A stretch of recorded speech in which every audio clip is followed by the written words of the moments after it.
Hey everybody, welcome to Outlier on Air. This is the podcast where we talk to the founders, disruptors, and mavens of the world. As always, I'm your host, Ever Gonzalez. I'm excited to be with you today. On today's episode, we have an exciting entrepreneur, somebody that I think you're going to like, Jon Cole. He is a serial entrepreneur, angel investor, and now the CEO of Steribin. Jon, welcome. Thank you very much, Ever. Glad to be here. I mispronounced the name, didn't I? We just talked about it. Steribin, that's great. Steribin, okay, Steribin, yeah. We're gonna, during this episode, we're gonna get into the details because this is still a startup. I mean, it's been a little over a year now that you started this. So we're gonna dissect that. Why this? Why now? I think it's very important.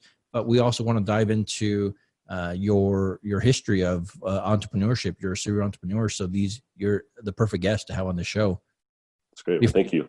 Before we get into that part of the discussion, let's start off with this. What makes you an outlier? I always like doing something different. I've always liked innovative ideas. I like something that can make a difference in the world.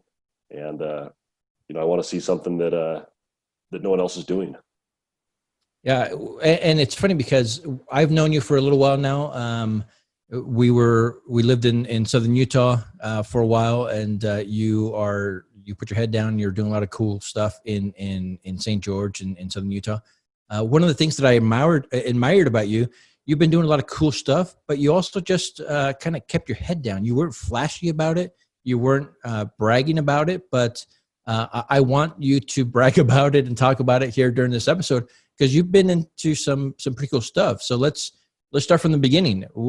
Career-wise, after college, what led you into business and why the specific business you got into? So even dating back to high school, I've always loved business. I didn't necessarily know that at the beginning, but I've realized that I had a knack for management, leadership, and getting things done. And during college, I've been managing a car wash and detail center, and had really enjoyed that. Built up a clientele of high-end car owners, and always had a fascination with cars, so that was right down my alley. But a friend of mine had started a company, sold a high-end sewing thread. And for a lot of people, that just sounds like a far out there idea of selling, high-end sewing thread. But he'd come and talk to me and said, I've got this idea. We've been working on it for a couple of years. We're starting to get some traction. I'd like to know if you'd come work with me. And I said, well, it's not really my thing. I don't know if I'm into that. And he says, well, come and you'll learn a lot and it'll be worth your time. And so I did. So that was while I was going to school. So I was going to school full time, working for this company called Superior Threads full time.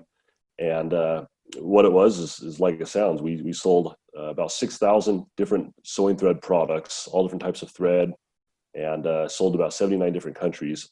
And so I got involved during college as just real entry level. I was kind of working, helping fulfill orders. I was doing bookkeeping and general accounting and kind of working myself up the chain. And my friend's son was my best friend growing up.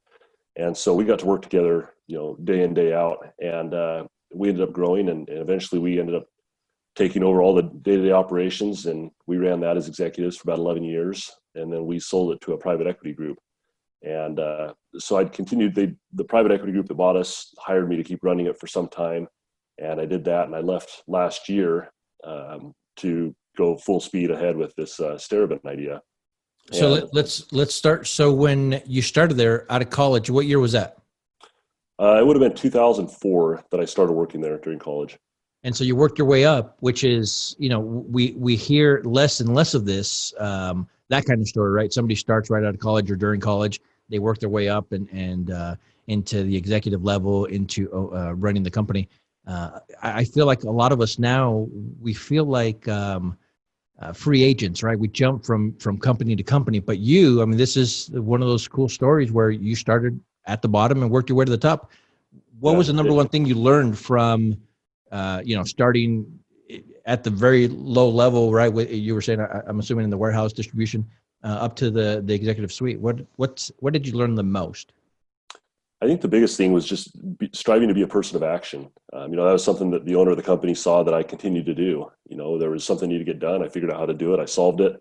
I was coming up with solutions. And I think I've told a lot of people, I've been asked to speak to business students and things at the local university. And I've said the same thing that, even though I wasn't the founder of the company, the way the owner ran the company is as if I was an owner or entrepreneur, and it allowed me the freedom to pursue ideas that I wanted to try and do a lot of those things. And so by 2008, he said, I'm looking at kind of step in, take a back burner position, want to spend time with the grandkids.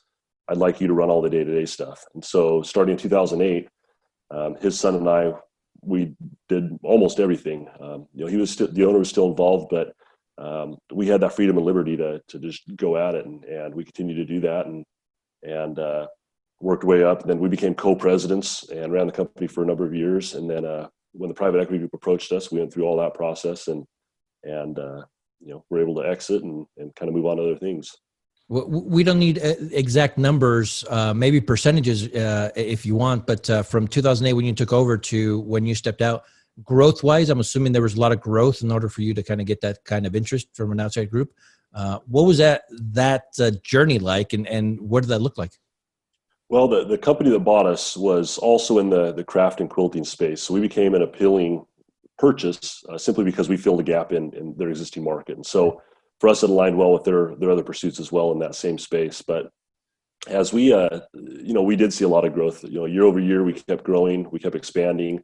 My friend and I, we expanded in 2012 into the industrial markets as well. Previously, we were kind of on the consumer and craft side.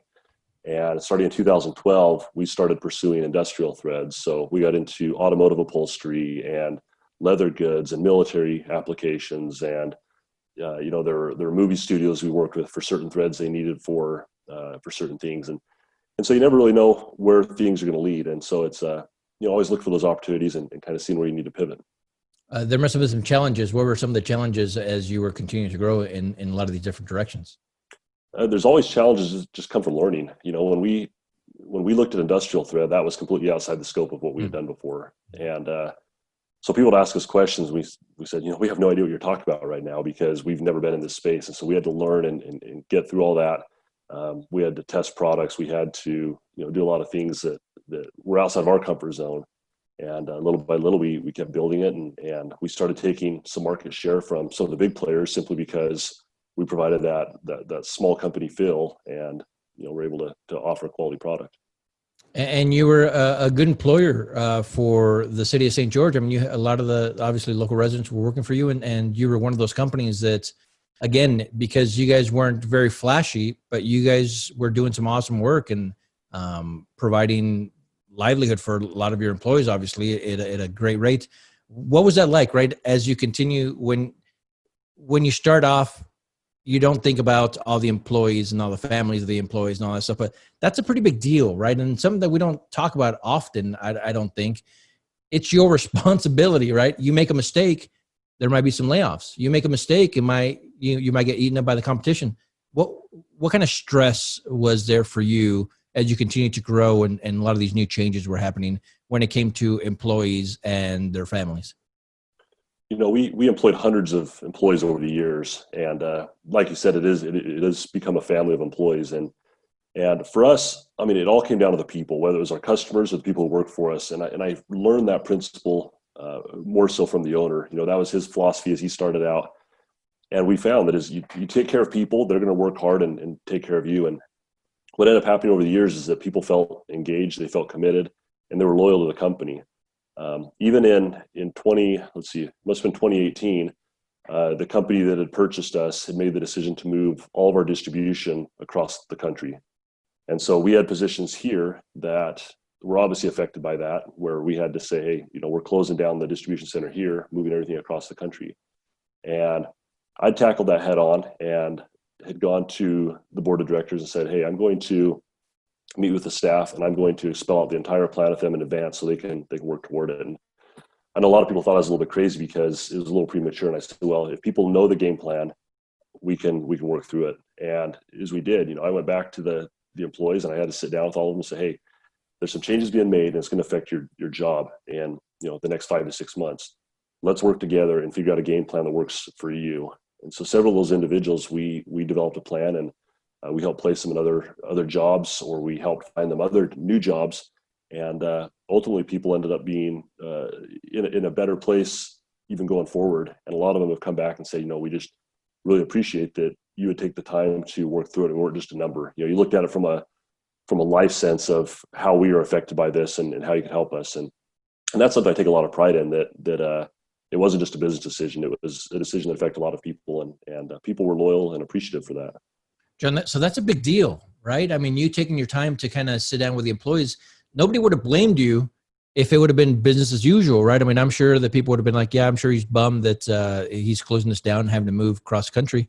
But you doing what you did, not a lot of people do that. Not a lot of CEOs, not a lot of executives take the time to do this. You're seeing the benefits of your actions, right? And again, nobody would have blamed you if you would have been like, man, sorry, we just got to do this for growth.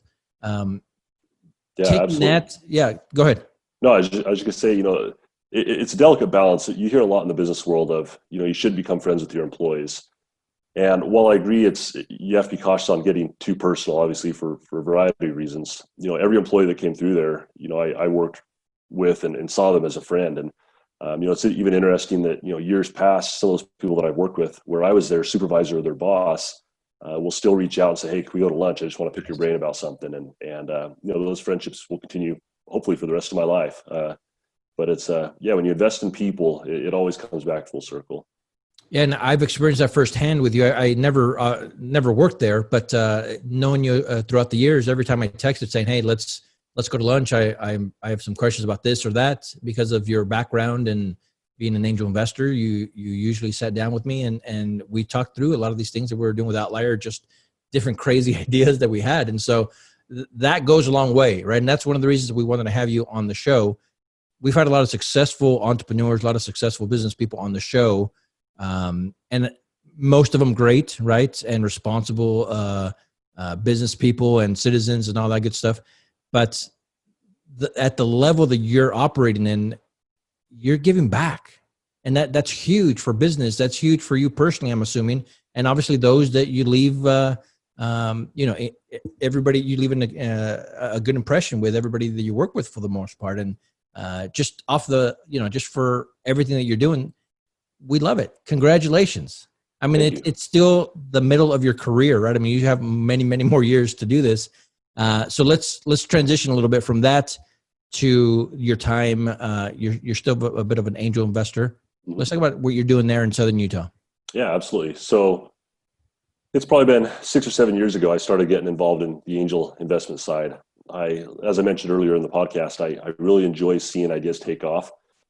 Where I was very heavily focused on leading, a staff of people and a company and all these other things. I didn't have time to jump in and tackle a project on the side, but I found that I could devote money to it and help maybe give some guidance and direction consulting and see an idea take off. So I've invested in a handful of companies, several of them on the equity side, some on the debt side, just, needing short-term bridge loans while they work out, their investment round or things.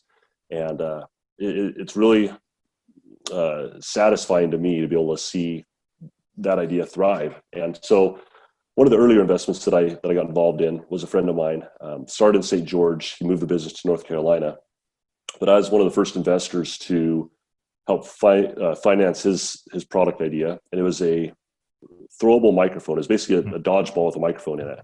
And many saw that on Shark Tank, but I remember, he called me up and said, hey, I got on Shark Tank. I'm going to be on Shark Tank. And so we had the viewing party, and he was on Shark Tank in October of 2017, and got to do all 3 sharks. And so that was really exciting to be a part of that and be able to kind of cheer from the sidelines, even though I wasn't necessarily involved in the nitty gritty of making that happen. But serve on the board of that company, and got involved with other companies as well, some bigger, some smaller.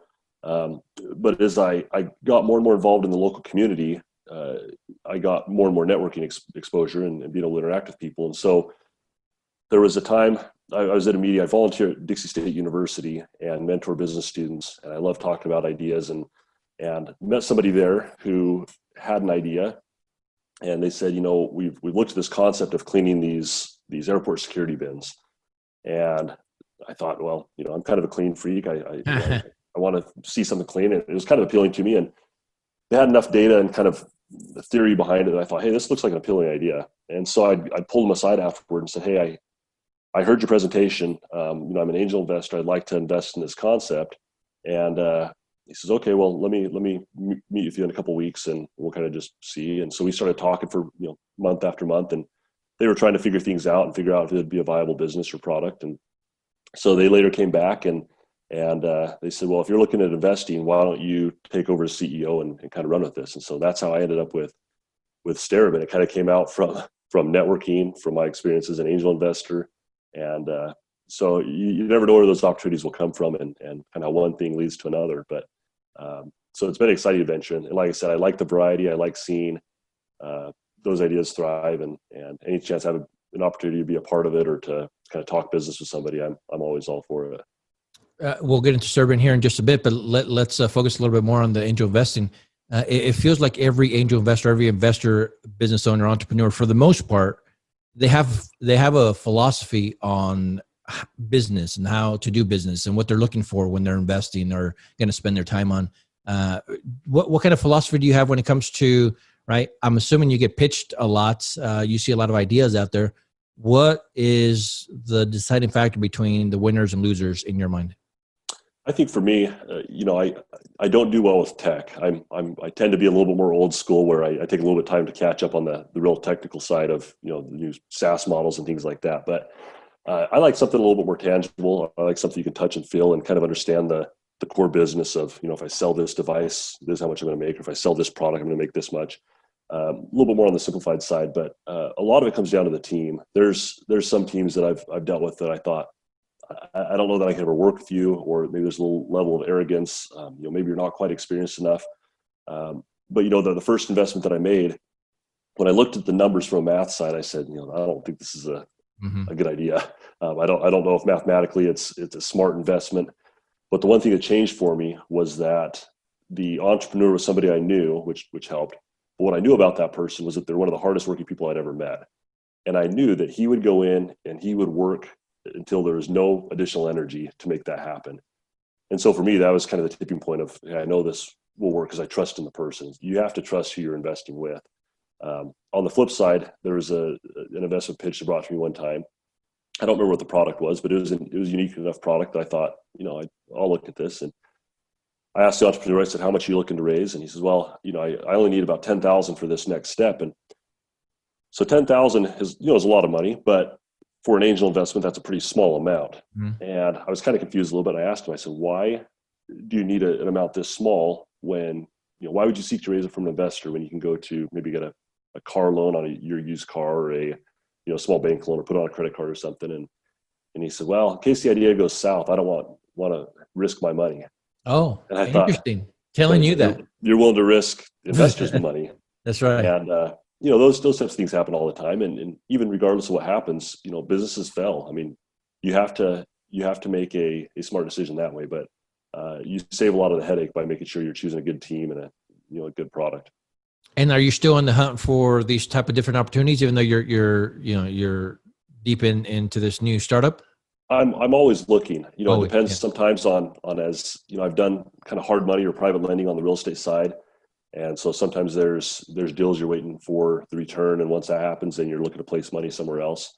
And so it's always a changing thing. I've made, well, let's see, I got involved with Steribin last year and invested in that. I have made an investment into a startup this year, and again, it just depends on timing. But I say you always got to keep your eyes open, and if the opportunity's right, then you'll try to find the money to make it happen.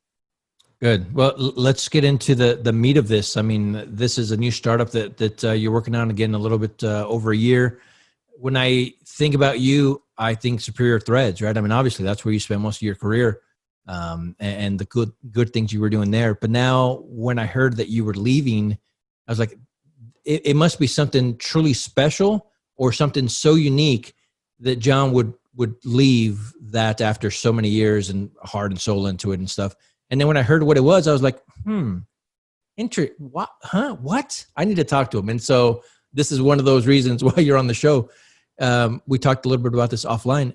This is not a sexy type of a business. It's not something that, little kids grow up saying, I want to be the CEO of this type of company. So let's talk about what the company is and what you're trying to accomplish. Great. So excuse me. So the two inventors that originally came up with this idea, they started looking at it in 2018, and they'd read an article that talked about how contaminated airport security bins were. And I've done a lot of the research, but they'd seen this one article that said, there's this major problem with these airport security bins, and they thought we got to do something about it. And that study showed that the airport security bins, meaning the bins that you put your belongings in as they go through the X-ray machine, those bins are about 18 times more contaminated than the toilets in airports. And the studies have shown at least half of them have a respiratory disease on them. You're likely to get the cold, the flu. There's E. coli on them. There's stuff I can't pronounce on all sorts of stuff. And it's just gross. And so they said, well, surely there's got to be something out there that's able to help with this. So they looked into it, and there were a couple of products that had been on the market that were trying to, do it, but it was labor intensive, or it involved chemicals, or it was, just kind of a hassle. Something had to be changed out, some sort of tab or something that you could rip off and then replace, so people are touching only a clean spot. So anyway, we said, let's test it and see. And so that's kind of when I started to talk to them and work with it. But we had done some of our own swab tests where we'd taken a swab from some bins, tested it in a lab, and it shows the bacteria growth and how contaminated and how much growth comes off of that. And it's disgusting if you've seen the results. But then we processed, using this light, ultraviolet light, thinking, let's try this and see what'll happen. And so we were able to effectively kill the bacteria and viruses on those bins. And we said, we think this could be a viable product. So I got involved late 2019. I'd come in as an investor and then took over as CEO. And we formally organized and got going. And so as we worked on developing our prototype, we got done with the prototype about a week or two before COVID hit the US. So as we've seen over the last number of months, everyone's looking at ways and solutions to do more of this disinfecting and add some safety and things. Yeah. So this idea came pre-COVID, and Correct. Obviously it couldn't have, COVID, obviously horrible, the pandemic, not great for the world, but business-wise, I mean, it seems like you guys are set up perfectly. The timing is perfect. Let's talk about moving forward in that direction. Yeah, well, it's interesting as you bring that up, that we were doing this with using ultraviolet light to clean these bins, or at least the idea behind it. People are like, okay, why do we need to do that?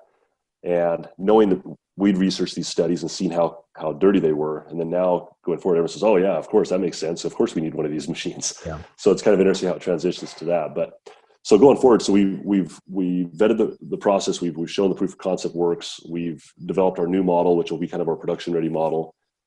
We've got a major U.S. airport that will be testing our device, and should have that done by the time of this airing. Get that rolling. And we've been working with companies and organizations, governments all around the world. We're trying to get traction. There's a lot of regulatory process. Obviously, it has to be involved, and various regulatory bodies, of course, but.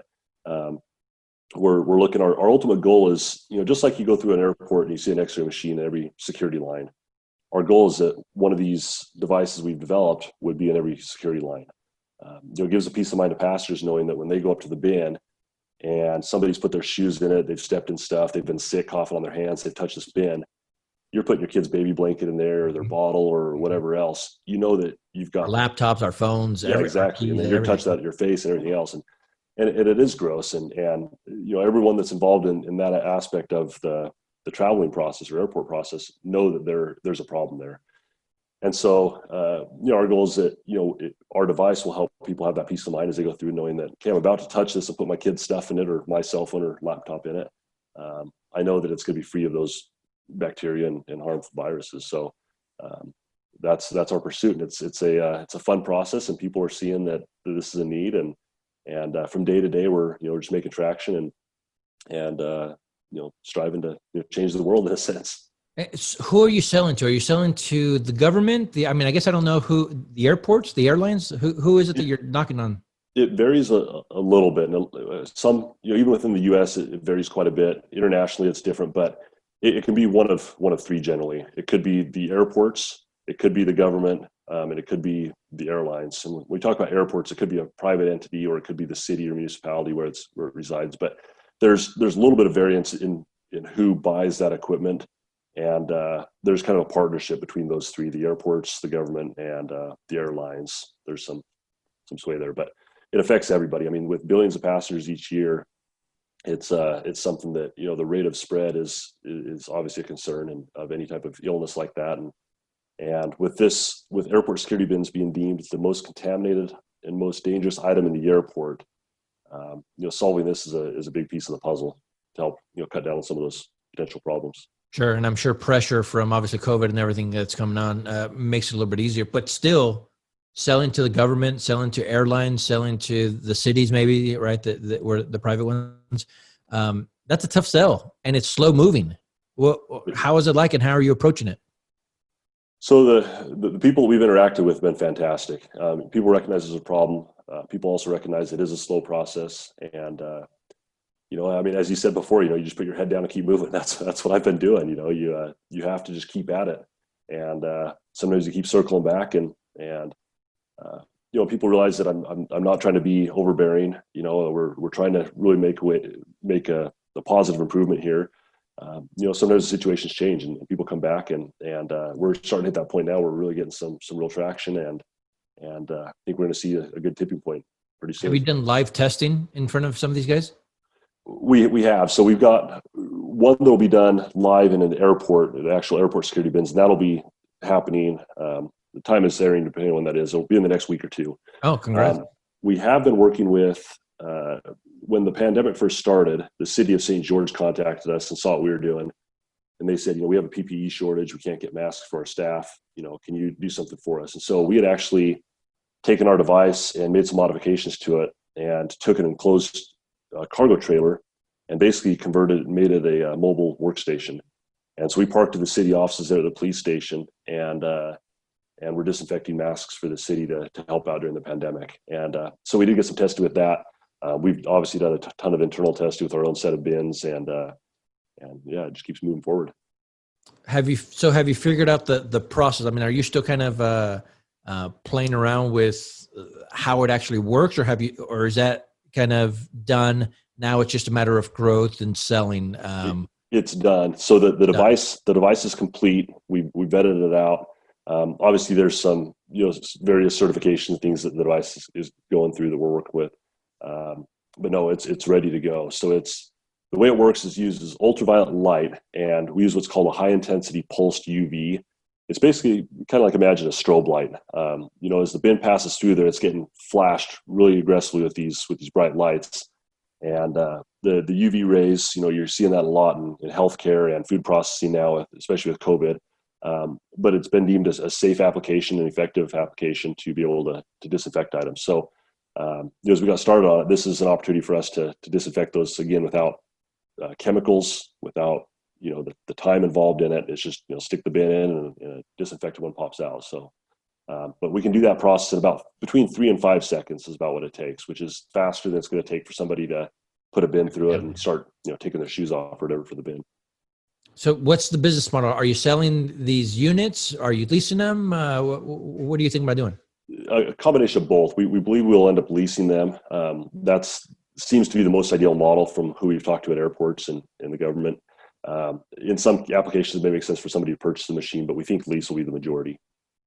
Okay. What's the biggest hurdle right now, other than sales, right? Closing some of these deals. Right now, it sounds like you guys are pretty, again, in a great spot to kind of take over and do this. But there still must be some challenges right now for you. What's keeping you awake? For us, I wouldn't say anything's keeping me awake, because we're moving forward, and progress continues at a very rapid rate. But for right now, as we get tested by a major U.S. airport, that shows that the device and application, there's live testing. We continue to work through the regulatory stuff and the certifications on the device, and work through that, and it's just a matter of getting the word out there. So a lot of it's going into marketing, and on the worldwide side, we've got agents that we're working with to make introductions to some of those governments in the buyers in other countries. And so I think for us, we're excited for how it's going. But like you said, there are hurdles with the regulation and that process. It just takes time, and we're moving through it quite well. We might be jumping ahead of ourselves here, but what are some of the other applications that you can do with this, right? I mean, right now, bins, is it always going to be bins? Is it going to turn into something else? What does that look like for you? We believe with our intellectual property, there's opportunities to expand for other applications. And some of those are still we've got a lot in progress that we're working with. Not that I can disclose right now, but there's opportunities we believe with the same technology to be able to pass other items through that as well. That's exciting. Yeah, Congratulations. absolutely. Thank you. When we have you back on the show in 3 years, right, what are we going to be talking about? My goal is that we start talking about numbers on how many airports use the device and, Nice. and what the status is. But as mentioned, like we talked about with the X-ray machine, making this standard equipment. And there are some governments around the world right now that are trying to make a kind of an international standard for using UV to clean the bins and disinfect the bins. And so we believe we're well positioned to be able to do that and participate with that because we've delivered that solution that we think is effective. The fact that you were able to kind of step up and do what you did for the city of St. George, right? And I mean, that's huge for any startup, right? I mean, you've had some, because of the relationship that you had in Southern Utah, you've had some pretty good results. And I think, again, your philosophy in being able to be kind and helpful to as many people as you can. I mean, you can believe in karma, believe in whatever you want. I think it's a big deal. And I think it kind of comes back and helps you in the end. Oh yeah, you're absolutely spot on. And it is, it's whether it's a philosophy or just the way I've done things, you treat people well, when they realize that when you're working with somebody that's professional and respectful, people do work to help you. And we've had people that have said, hey, I'm not the right person, but I want to help you. So let me go and get you the right person. Nice. They could have very easily said, hey, I don't want to deal with you. You're just trying to sell something to me. But people realize we're not being pushy. We're trying to address it and we're solving a big need. So, but like you said, we've gotten that support and we're grateful for that support and we'll keep moving forward. So are you a builder or what would you call this? A manager or both? Probably a combination of both. There's obviously weaknesses I've got, but there's strengths that I've got, and those strengths usually come down to just trying to keep things moving forward. And that's what we're doing is, making progress day in and day out and try not to let any of those obstacles keep you up at night or get in your way and try to figure out solutions to get around them. As we start to wrap up, let's talk about this for a sec. Bring us into the conversation you had with your wife when you said, hey, I'm thinking about leaving Superior Threads after so long and a great career there that I'm going to join a startup. I'm going to work on something that's not tried and tested and true yet. What was that like for her and for you? If I'm not sure if you met my wife, I think you've met my wife. I have, yes. My wife is extremely supportive. And so that conversation was actually quite easy, but it went something like this, that I've got this really cool idea that I've found from these gentlemen that have invented this concept and I'm looking at investing in it. And she says, okay, that sounds great. And I said, but I think about leaving what I'm doing and doing this full time, but it may be, 6 to 12 months or so before there's a paycheck. She says, okay, great. And she said, wouldn't you get it more if you didn't try it? And I said, yeah, I would. Absolutely. So I've had her full support from day one. But we're excited to be a part of it. And we are seeing good things. And I think it comes back to that satisfaction of seeing something happen. We were first to come out with this type of device, and it is exciting. Whether it's a lot of people get motivated by the pursuit of some financial. I get satisfaction from just knowing that hey, we did something that hadn't been done or people didn't think could be done, and that brings a lot of peace and joy. That there's a lot to be said about your wife and the way she responded. But I think on top of that too, a lot to be said about you and what you've shown her and those around you as well, right? I mean, it's not like you obviously have a track record of success personally, career-wise as well. And so her to be able to say, okay, yeah, let's figure it out. Let's do it. That's a testament to both of you being able to kind of build a good life together. And it couldn't have happened to a better person, I think. Well, thank right. you. I mean, this is still in the early stages, but it's obviously set up perfectly to kind of hit not just a home run, but a grand slam with the plans that you have. So congratulations on the success. Yeah. Thank you. Yeah. It's, my wife knows I'm going to take risks, but they're going to be calculated risks. And, it's that's why I get that support. People know that you're just determined to go in a certain direction.